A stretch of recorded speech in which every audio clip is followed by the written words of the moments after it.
اعوذ باللہ من الشیطان الرجیم بسم اللہ الرحمن الرحیم۔ آج ہم کتاب علی پور کے علی کے چوتھے حصے کے ساتھ حاضر ہیں۔ اس وقت ہم اس کتاب کا جو چیپٹر پڑھ رہے ہیں اس کا نام ہے بچپن۔ آئیے شروع کرتے ہیں۔ مہندی رنگے ہاتھ۔ علی بڑا ہوتا جا رہا تھا، گرد و پیش کے حالات کو سمجھے بغیر ان سے متاثر ہو رہا تھا۔ پلنگ پر بیٹھی ہوئی صفیہ اس کی توجہ کا مرکز بنی جا رہی تھی۔ وہ صفیہ جس کے مہندی رچے ہاتھ ہر وقت حرکت میں رہتے تھے، جس کے ہاتھوں کی میلی زرد انگوٹھیاں گھومتی تھیں، جس کی مہین ململ کی قمیض ہر وقت ابھری رہتی تھی۔ وہ صفیہ جس کے حکم کو بجا لانے کے لیے اس کی ماں ہر وقت کمر بستہ رہتی تھی، جس نے ماں کو بچوں سے چھین لیا تھا، جس نے اس کے باپ کو اپنے جادو کے زور سے ٹین کے سپاہی میں تبدیل کر رکھا تھا۔ وہ صفیہ، وہ اس صفیہ سے ڈرتا تھا، اس کے خونی ہاتھوں سے ڈرتا تھا، اس کے بالوں کے جونڈے سے ڈرتا تھا، اس کی مہین قمیض سے ڈرتا تھا، چوری چوری اس کی طرف دیکھتا، اس کی بے نام طاقت کو محسوس کرتا۔ جسم کے بال کھڑے ہو جاتے، کانوں کی لوئیں گرم ہو جاتی، تنفس تیز ہو جاتا۔ پھر اس کی روح کی گہرائیوں سے طوفان اٹھتا، صفیہ کے خون سے بھیگے ہوئے ہاتھ اس کی طرف لپکتے، زرد میلی انگوٹھیاں گھومتی، اس کا سر چکرانے لگتا، طبیعت مالش کرنے لگتی اور وہ دیوانہ وار بھاگتا۔ دور، صفیہ کے کمرے سے دور، ان تمام چیزوں سے جنہیں صفیہ کے خون آلود ہاتھوں نے چھوا ہو۔ صفیہ کو معلوم تھا کہ علی مہندی والے ہاتھوں سے چڑھتا ہے اور انگوٹھیوں سے گھن کھاتا ہے، اس لیے وہ جان بوجھ کر ہر کھانے کی چیز کو ہاتھ لگا دیتی تھی اور اسے آواز دیتی، علی یہ لو مٹھائی، اور پھر مٹھائی کو اپنے ہاتھوں سے اچھی طرح مسل کر اسے دیتی۔ علی اسے یوں پکڑتا جیسے وہ مٹھائی نہیں بلکہ چوہا ہو، اور پھر اپنے کمرے میں آ کر غصہ سے کھولتا۔ بڑا بد دماغ ہو گیا ہے تو، صفیہ اسے ڈانٹتی۔ کیا ہے مہندی رنگے ہاتھ کو، یہ دیکھ ایسے اچھے لگتے ہیں مہندی لگے ہاتھ، دیکھ تو۔ وہ اس کے منہ پر ہاتھ مل دیتی اور علی او او کرتا بھاگتا۔ اس کی ناک میں مہندی کی بو بس جاتی، میٹھی میٹھی ننگے پنڈے کی بو۔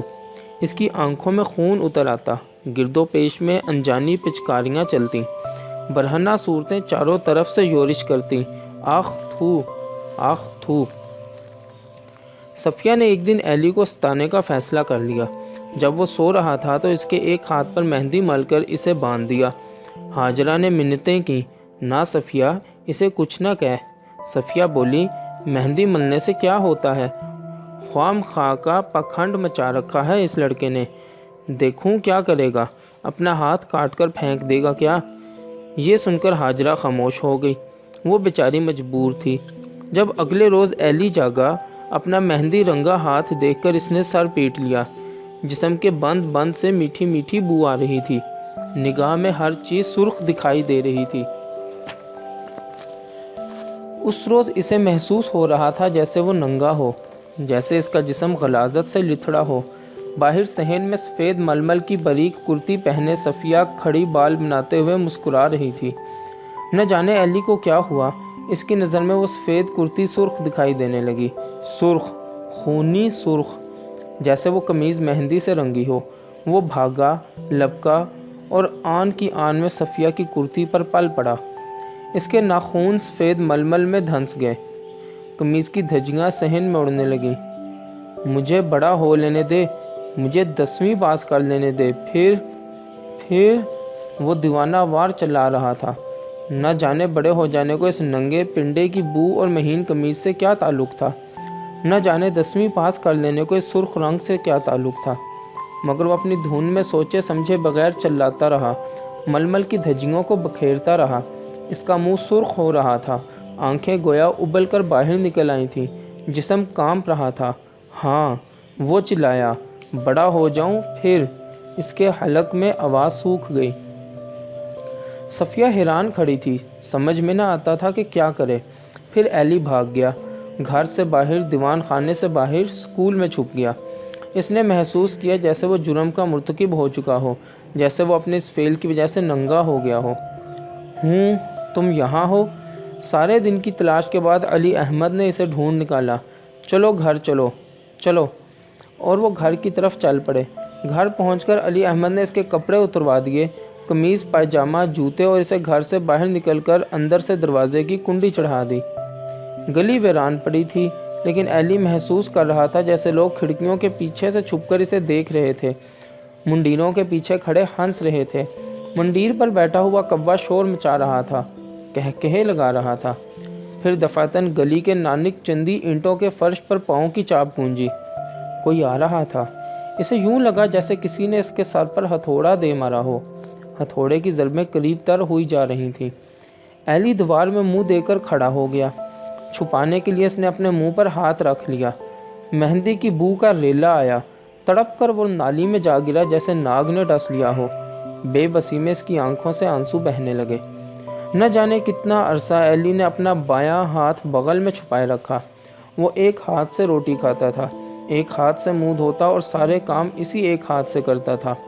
جب کسی مجبوری کی وجہ سے وہ مہندی رنگا ہاتھ بغل سے نکالتا تو اسے محسوس ہوتا جیسے ابا نے کپڑے اتوا کر اسے گلی میں نکال رکھا ہو، جہاں وہ نالی میں منہ دے کر رو رہا ہو۔ انوکھا باپ۔